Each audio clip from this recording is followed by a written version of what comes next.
Salut les jeunes cyclistes dynamiques. C'est jour 2 de notre week-end sur les pentes du Mont Ventoux. Comme vous le voyez derrière moi, ça s'active. On va partir en direction de Sceaux, par le nord du Mont Ventoux, par Entrechaux, etc. Et après le déjeuner, on fera l'ascension. Ça va être assez sympathique, c'est une ascension que j'ai jamais faite, donc ça va être vraiment nice, à mon avis. Absolument aucun doute. Tout le monde s'est préparé là. Et moi je vais aller installer les caméras sur le vélo. Et puis zou, on sera parti.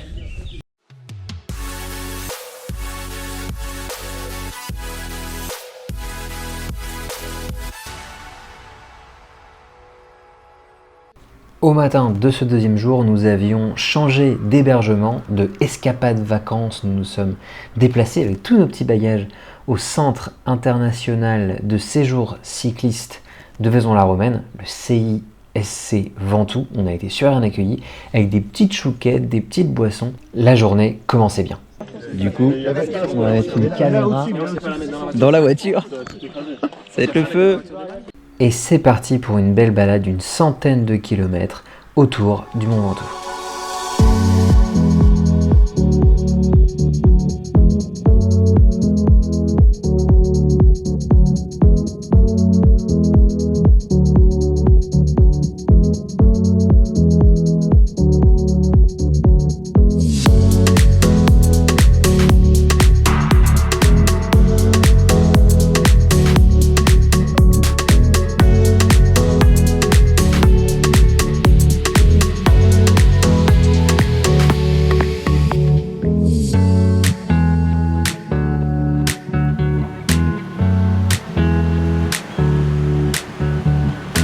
Bon, on vient de descendre le col de Vaux, on arrive au jardin singulier, on va aller visiter ça, c'est juste derrière nous. Et en tout cas c'était cool de petite descente là. Ouais, t'as oublié de préciser qu'on l'avait monté avant de le descendre. Ah et on l'a monté aussi forcément. C'était un peu plus physique. Ouais, tu l'avais monté un peu fort, genre j'ai transpiré un poil. Ouais, bah j'étais à 350 watts quoi. Ah ouais, monté à fond quoi. Ah, c'est vrai que c'était quand même un peu plus physique que par chez moi, par chez vous aussi. Ouais, c'est clair. Et puis la descente c'est vachement plus fun quoi. Ouais, carrément. On peut bien Parce que s'amuser. c'est une longue descente, les virages sont larges, et puis en ce moment il n'y a pas un rat donc c'est cool. Merci. En arrivant à Saint-Léger-du-Ventoux, nous nous sommes arrêtés au Jardin Singulier, un lieu très étonnant qui sert de port d'attache à tous les amoureux de la nature. Du coup, on est arrivé dans un endroit qui s'appelle le Jardin Singulier.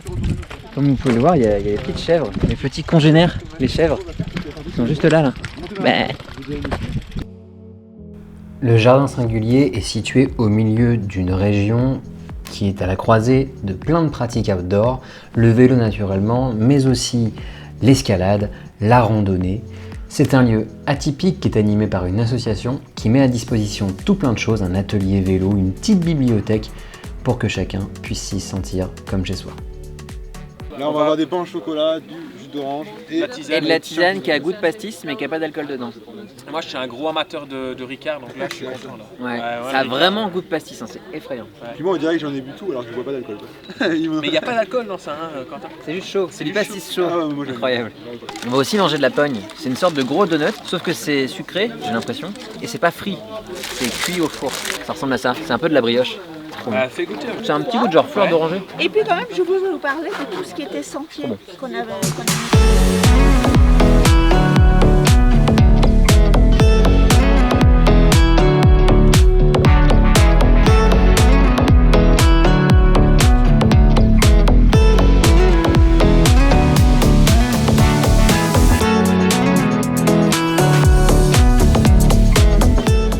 Du coup là, après le Jardin Singulier, on est reparti direction Sceaux. Et là-bas, on déjeunera dans un bon petit resto bien sympa. Et après, on partira à l'assaut du Ventoux. Allez, à toutes. Alors après 2 jours dans le Vaucluse et une météo plutôt mitigée jusque-là, on voit enfin le Mont Ventoux. Je sais pas si vous le voyez là, mais tout en haut là-haut, il y a un petit piton rouge. Et ça, c'est la tête de l'observatoire, si je me trompe pas. Ou de la station météo. Enfin, quoi qu'il en soit, ça y est, le beau temps est revenu. Le Mont Ventoux est visible, on va pouvoir aller faire un tour là-haut.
Paysage de ouf, hein.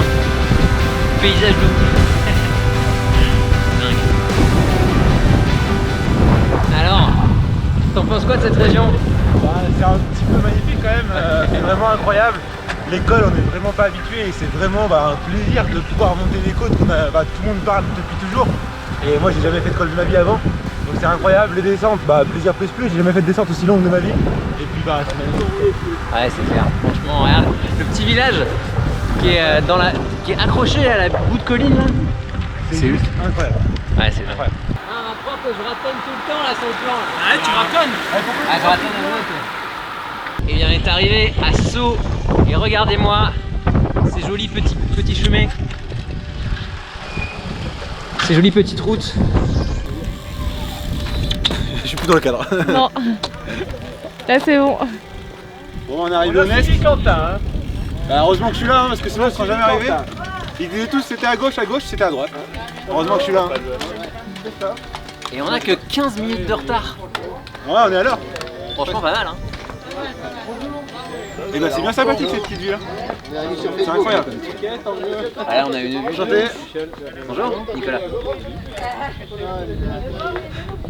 En arrivant à Sceaux, nous avons déjeuné dans l'hôtel-restaurant Le Nesc, dont la décoration met le vélo et le sport cycliste à l'honneur. On va faire vous allez faire la course, surtout moi je vais vous regarder. Donc dans le Ventoux, alors là c'est la partie la plus simple, hein, donc c'est par saut, c'est environ 4-5% tout le long. Il n'y a pas de piège, franchement, il n'y a pas de partie très difficile.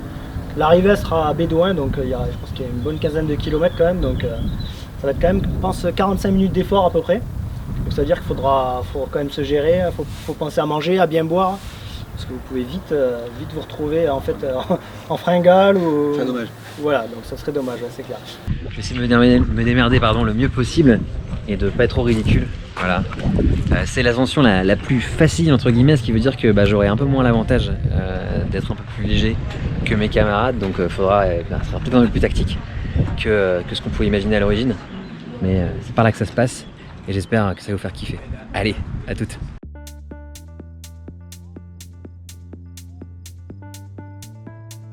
Pour réussir cette ascension, on a été accompagné par David Renvoisé de chez Abicyclette qui a été notre Sherpa jusqu'au chalet Reynard. On arrive donc au moment de la vidéo que vous attendiez tous, la course vers le chalet Reynard. Je précise vers le chalet Reynard parce que en raison des conditions météo me semble-t-il et de la fermeture de la route, il y a eu des travaux pour accueillir l'étape 11 du Tour de France 2021 avec sa double ascension du Mont Ventoux. Quoi qu'il en soit, on a quand même fait la course de Sceaux, 700 et quelques mètres d'altitude, jusqu'au chalet Reynard, 1400 et quelques mètres d'altitude, donc quand même un dénivelé de 700 mètres. Je vous parle un petit peu de cette ascension.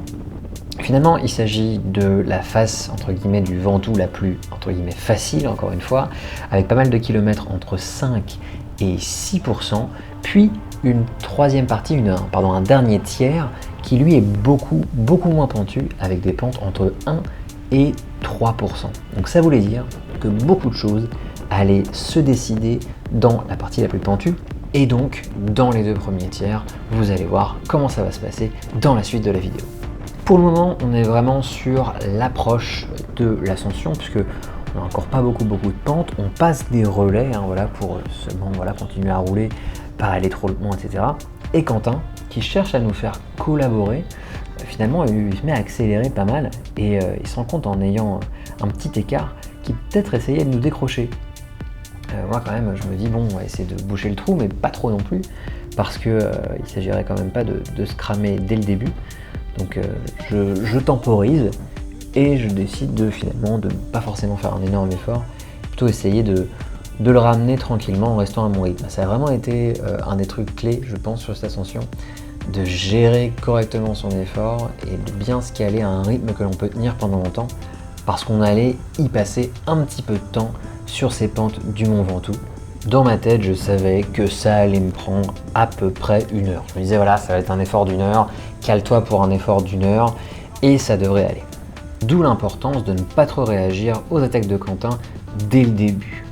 Pour Alexandre, c'est en revanche une autre histoire, puisque très rapidement, il est décroché de notre groupe et se retrouve un petit peu tout seul dès les premières pentes. On était 4 au départ, nous ne sommes plus que 3.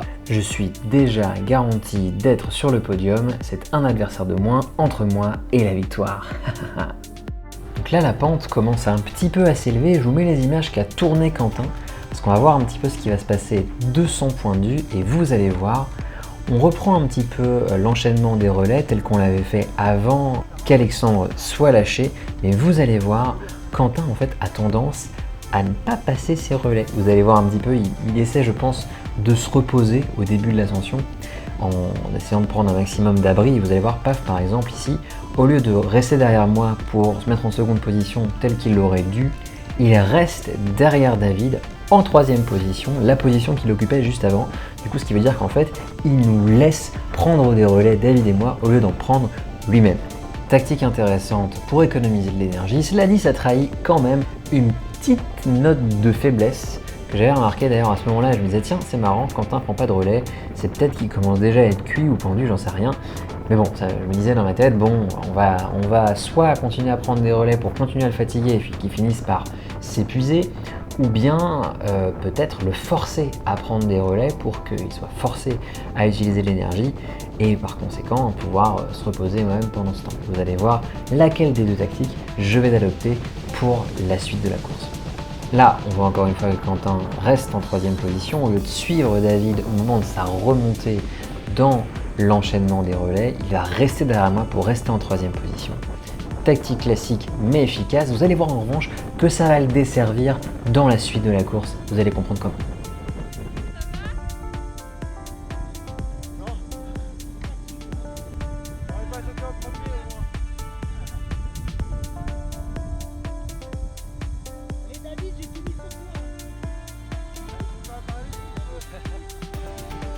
Ça respire fort quand même.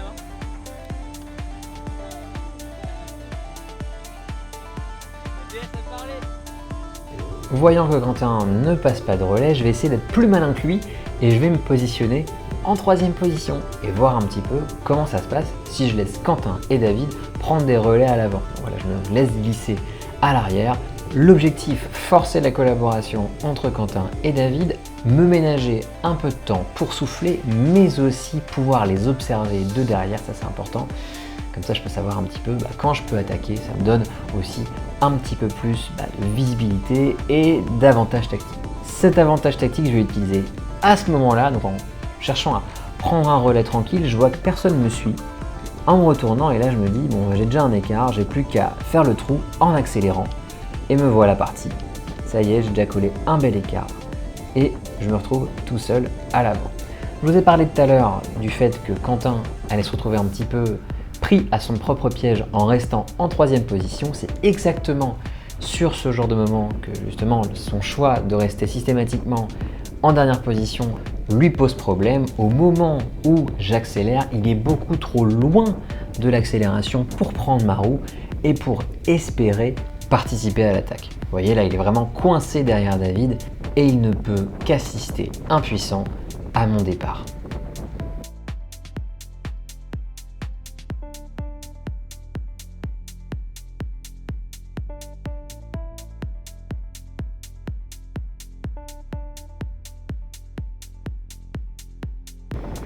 Là où j'ai eu un peu de chance, c'est sur le choix du moment où j'attaque. En réalité, j'avais pas vraiment vu ça à l'avance. Cela dit, ce qui va se passer, c'est que là, je vais profiter de cette petite montée là qu'on voit bien sur la gauche, le virage à gauche, pour vraiment creuser l'écart. Parce que cette montée là, je sais pas si vous le voyez sur l'écran, mais elle est beaucoup plus dure que la route de laquelle on vient. On est, je pense, aux alentours de 7 ou 8%. Du coup, ça va me permettre de vraiment creuser l'écart en secondes et en distance pour être rapidement hors de portée, hors de vue de Quentin et David. D'ailleurs, à ce moment-là, David se dit bon, je vais quand même pas me faire distancer tout de suite, décide d'accélérer sur une pente plus élevée, ce qui laisse vraiment Quentin sur le carreau. Et ça y est, on est tous les quatre séparés. C'est devenu un véritable chacun pour soi à l'assaut du Chalet Reynard. Ça, pour moi, c'est tout bénef parce que moins il y a de coopération, plus ça va se jouer à la pédale et en théorie, c'est moi qui devrais en sortir gagnant. Niveau mental, c'est beaucoup plus simple de se dire qu'il n'y a rien entre moi et la ligne d'arrivée, plutôt que d'être dans la position par exemple de David qui est poursuivi par Quentin et qui m'a en ligne de mire ou pas d'ailleurs, parce que plus je disparais de son champ de vision, plus il se dit bon bah c'est foutu, hein, je vais faire que deuxième.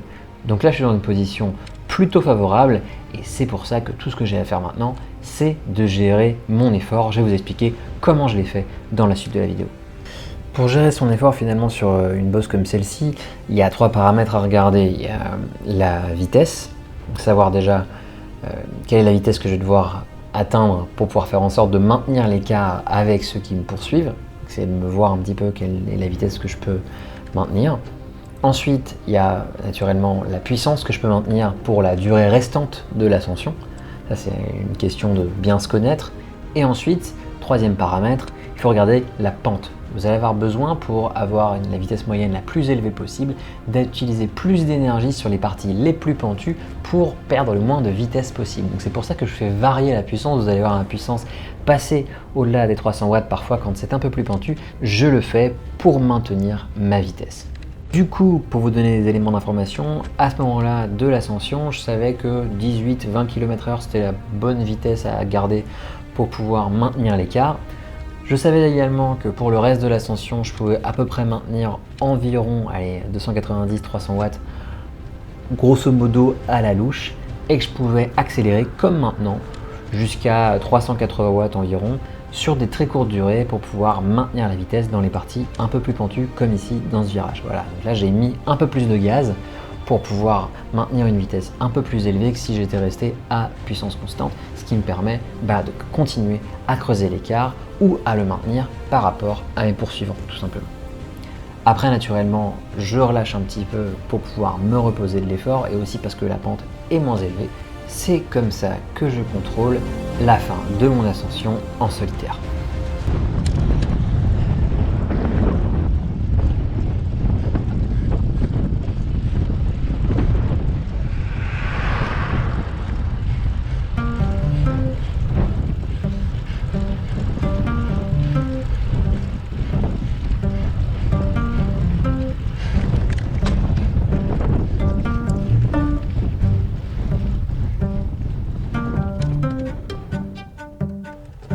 Comme je vous l'ai dit au tout début de la vidéo, les plus forts pourcentages sont à ce moment-là derrière moi. On arrive dans des parties où on roule beaucoup plus vite. Ici, avec une pente de 3%, je tourne autour des 25 km/h, alors que j'étais parfois à 15, 16, 17, 18 km/h sur les parties les plus pentues qui ont précédé. Donc là, je change de référence. Je me dis, voilà, la vitesse à atteindre, c'est entre 22, 24, 25 km/h maximum.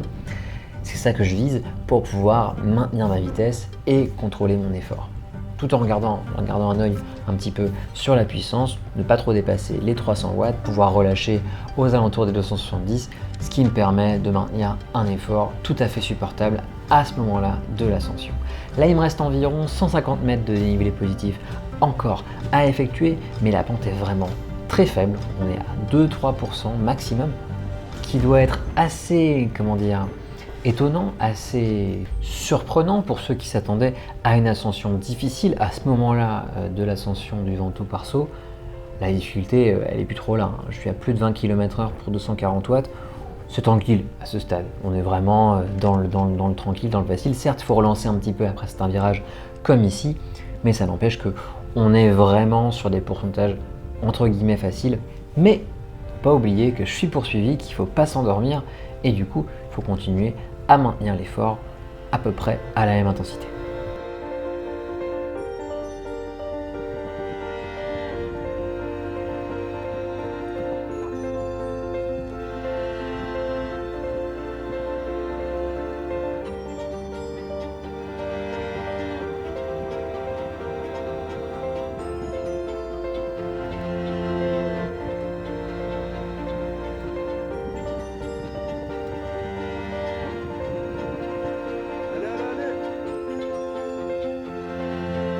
C'est maintenant que j'arrive à la dernière courbe, au dernier virage, avant la dernière ligne droite où je vais apercevoir les constructions du chalet Reynard qui se trouve maintenant juste en face, droit devant. Il n'y a plus rien à faire d'autre que de pédaler jusqu'à l'arrivée. À ce moment-là, je me dis, j'ai gagné, je suis quand même super content. J'ai réussi tactiquement à bien jouer le coup, pour me débarrasser assez tôt de mes adversaires. Je suis super content et j'ai plus qu'à laisser exploser ma joie quelques dizaines de mètres plus loin, c'est plus très loin. Ça y est, j'ai gagné, je suis arrivé en premier au Chalet Rêve.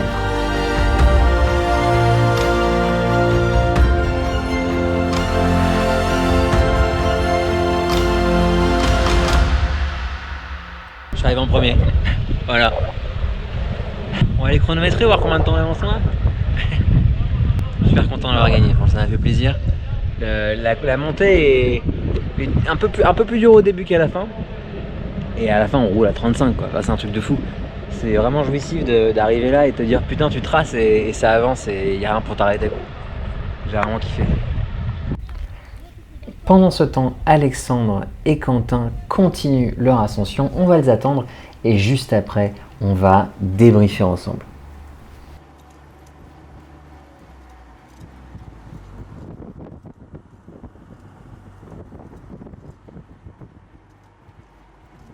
Après moi du coup j'ai géré ma montée parce que je connaissais pas du tout, je ne savais ni quand c'était arrivé. J'ai failli à un moment demander à un passant il reste combien de bornes genre.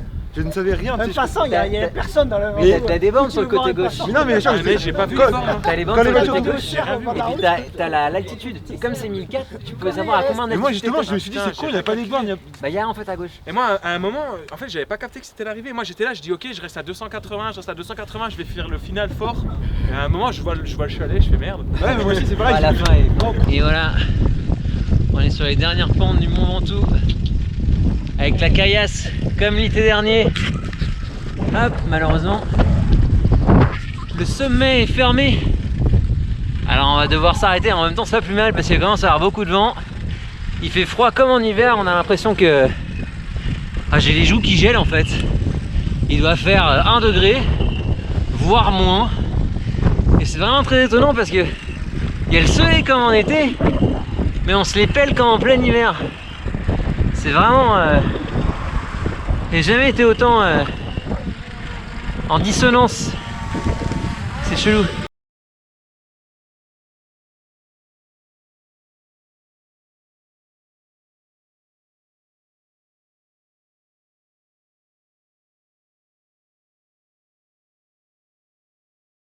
Et on est arrivé à la fontaine de la Grave. La fontaine elle est juste là.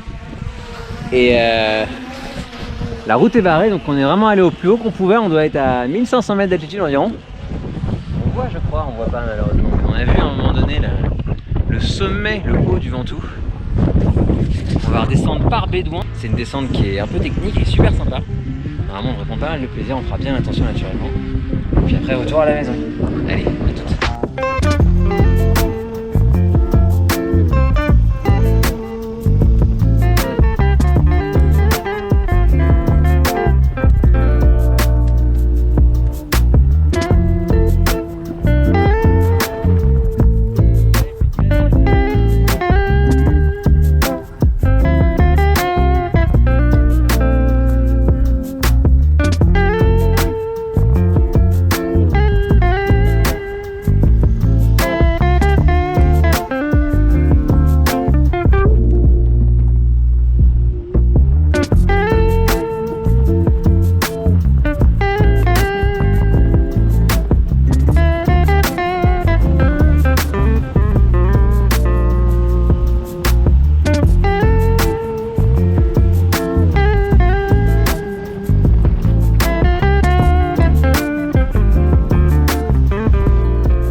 Là, on arrive dans un de mes passages favoris de la descente du Ventoux vers Bédouin.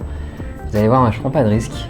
Vraiment, je la prends super chill. J'essaie de prévenir Quentin d'ailleurs que juste après, il y a un S droite gauche. D'ailleurs, il n'avait pas vu, il finit presque dans les buissons. Et ce n'est pas fini parce que ça va continuer avec un autre droite-gauche, encore une fois. Vous allez voir, hop, on se positionne bien à gauche, on plonge vers la corde. Attention à la voiture qui arrive en face, on se reporte sur la droite. Hop, on a un beau virage bien coulé et ça recommence. D'abord à droite, puis à gauche, mais cette fois un virage en épingle. Hop là, qui peut surprendre. Enfin, moi, je savais qu'il était là parce que je crois que c'est la 3e fois que j'ai la chance de vivre cette descente vers Bédouin. Là, on était en fin de journée en plus, il n'y avait pas grand monde. il faisait plutôt bon en réalité par rapport à la température qu'il y avait en haut au niveau de la caillasse blanche. Là, il faisait pas loin de 1 degré, 0 degré, il faisait très froid. C'était un réel plaisir de faire à nouveau la rencontre de cette descente du Ventoux par Bédouin. Sur cette descente du Ventoux d'ailleurs, c'est pas là qu'on atteint les vitesses les plus élevées, puisque la descente vers Malaucène, juste avant le Mont Serein, et que son énorme ligne droite est vraiment l'endroit où on descend le plus vite. L'an dernier, j'étais monté à 80 ou 85 km/h, ce qui est absolument abusé sur un vélo, on est d'accord. Là, on a été très chill, très coolé, très tranquille. Je crois qu'on n'est pas monté au-delà des 70, ce qui est quand même déjà une vitesse relativement élevée, même pour le Ventoux, c'est pas énorme finalement. Et là, on arrive à la toute fin de la descente, pas très loin du virage de Saint-Estève, qui marque le début de la véritable ascension du Mont Ventoux par Bédouin.